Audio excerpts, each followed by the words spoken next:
ಕೃಷಿ ಉತ್ಪನ್ನ ಮಾರುಕಟ್ಟೆ ಸಮಿತಿ APMC ನಂಜನಗೂಡು ಇಲ್ಲಿನ ಪ್ರಾಂಗಣದಲ್ಲಿ ಸಂತೆಯ ಚಿತ್ರಣವನ್ನು ಈ ವಿಡಿಯೋದಲ್ಲಿ ನೀವು ಗಮನಿಸಬಹುದು. ಅದರಲ್ಲೇನು ವಿಶೇಷತೆ ಅಂತ ಕೇಳ್ತೀರಾ? ಭಾರತದ ಸಾಮಾಜಿಕ ಆರ್ಥಿಕ ಪ್ರಗತಿಗೆ ತನ್ನದೇ ಆದಂಥ ಕೊಡುಗೆಯನ್ನು ನೀಡಿದ್ದು ಈ ಸಂತೆಗಳು. ಒಂದು ನಿರ್ದಿಷ್ಟ ಜಾಗದಲ್ಲಿ ನಿರ್ದಿಷ್ಟ ದಿನಾಂಕದಂದು ವಾರಕ್ಕೊಮ್ಮೆ ಗ್ರಾಹಕರು ವರ್ತಕರು ಕೂಡಿ ನಡೆಸುವ ಚಟುವಟಿಕೆ ಸಂತೆಯಾಗಿದೆ. ಸಂತೆಯ ಮೂಲಕವೇ ಪ್ರಸಿದ್ಧವಾದ ಹಲವು ಊರುಗಳಿವೆ. ಉದಾಹರಣೆಗೆ ಶನಿವಾರ ಸಂತೆ, ಸೋಮವಾರ ಪೇಟೆ, ಸಂತೆ ಸರಗೂರು. ಇವುಗಳಲ್ಲಿ ನಡೀತಿದ್ದಂಥ ಸಂತೆಯಿಂದಾಗಿಯೇ ಆ ಊರುಗಳು ಇಂದಿಗೆ ದೊಡ್ಡ ಮಟ್ಟದಲ್ಲಿ ಬೆಳೆದಿದೆ ಎನ್ನಬಹುದು. ಸಂತೆ ರೈತರಿಗೆ ನೇರವಾಗಿ ತಮ್ಮ ವಸ್ತುಗಳನ್ನು ಮಾರಲು ವ್ಯವಸ್ಥಿತವಾದಂಥ ಜಾಗ ಎನ್ನಬಹುದು. ಹಾಗೆ ಗ್ರಾಹಕರಿಗೆ ತಾಜಾ ವಸ್ತುಗಳನ್ನು ನೇರವಾಗಿ ರೈತರಿಂದ ಖರೀದಿಸುವಂಥ ಸ್ಥಳ ಎನ್ನಬಹುದು. ಅಂತಹ ಸಂತೆಯನ್ನು ನಂಜನಗೂಡಿನಲ್ಲಿ ಪ್ರತಿ ಶುಕ್ರವಾರದಂದು ಬಹಳ ವರ್ಷಗಳಿಂದ ನಡೆಸಿಕೊಂಡು ಬರುತ್ತಲಾಗುತ್ತಿತ್ತು.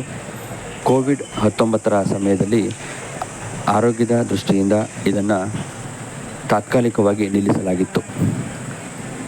ಈ ಒಂದು ಸಂತೆಯನ್ನು APMC ಪ್ರಾಂಗಣದಲ್ಲಿ ಇಂದಿನ ಶಾಸಕರಾದ ದರ್ಶನ್ ಧ್ರುವನಾರಾಯಣವರು ರೈತರಿಗೆ ಹಾಗೂ ಗ್ರಾಹಕರಿಗೆ ಮಾಡಿಕೊಡುವಂಥ ನಿಟ್ಟಿನಲ್ಲಿ ಪುನರಾರಂಭಿಸುವಂತಹ ಯೋಚನೆಯಿಂದ ಉತ್ತಮ ರೀತಿಯಲ್ಲಿ ವ್ಯವಸ್ಥಿತಗೊಳಿಸಿದಂಥ ಜಾಗದಲ್ಲಿ ಸಂತೆಯನ್ನು ಪ್ರತಿ ಶುಕ್ರವಾರ ಪ್ರಾರಂಭ ಮಾಡುವುದಾಗಿ ಈ ಒಂದು ಸಂತೆಯನ್ನು ಉದ್ಘಾಟಿಸಲಾಗಿದೆ. ಇದೇನು ಸಂತೆ ನಡೆಯುವಂಥ ಜಾಗದಲ್ಲಿ ಹಣ್ಣು, ತರಕಾರಿ, ಸೊಪ್ಪು ಇವುಗಳ ನಡುವೆ ಈ ಕಮ್ಮಾರಿಕೆಗೆ ಏನು ಕೆಲಸ ಎಂದು ಯೋಚಿಸುತ್ತಿದ್ದೀರಾ? ದೇಶದ ಬೆನ್ನೆಲುಬು ರೈತ, ಆದರೆ ಆ ರೈತನ ಬೆನ್ನೆಲುಬು ಈ ಕಮ್ಮಾರ ಎಂದು ಹೇಳಲಾಗುತ್ತೆ. ಕಾರಣ ರೈತರ ಎಲ್ಲ ಚಟುವಟಿಕೆಗಳಿಗೂ ಬೇಕಾದಂಥ ನೇಗಿಲು, ಗುದ್ದಲಿ ಎಲ್ಲವನ್ನೂ ಸಹ ಮಾಡಿಕೊಡುತ್ತಿದ್ದವರು ಈ ಕಮ್ಮಾರರು.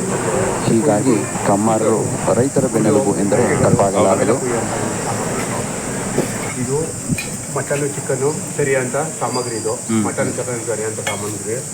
ಇದು ರೈತರಿಗೆ ಒಂದು ಹೇಳ್ಕೊಟ್ಟು ರೈತರುಗಳಿಗೆ ಗುದ್ದಿ ಇದು ಕೊಡ್ಲಿ ಇದೆ ಸೌದೆ ಕೀಳೋದು. ಇದು ಚೂರಿ, ಮಟನ್ ಚಿಕನು ಎಲ್ಲ.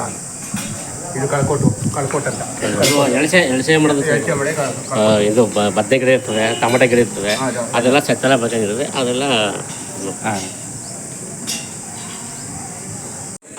ನಗರಗಳಲ್ಲಿರುವ ದೊಡ್ಡ ದೊಡ್ಡ ಮಾರ್ಕೆಟ್ಗಳು, ಮಾಲ್ಗಳನ್ನು ನೋಡಿದವರಿಗೆ ಸಂತೆಯ ಚಿತ್ರಣ ತೀರಾ ಹೊಸದು ಎನಿಸಬಹುದು. ಒಮ್ಮೆ ಭೇಟಿ ಕೊಡಿ, ನಮ್ಮ ಸಂತೆಯನ್ನು ನೋಡಿ.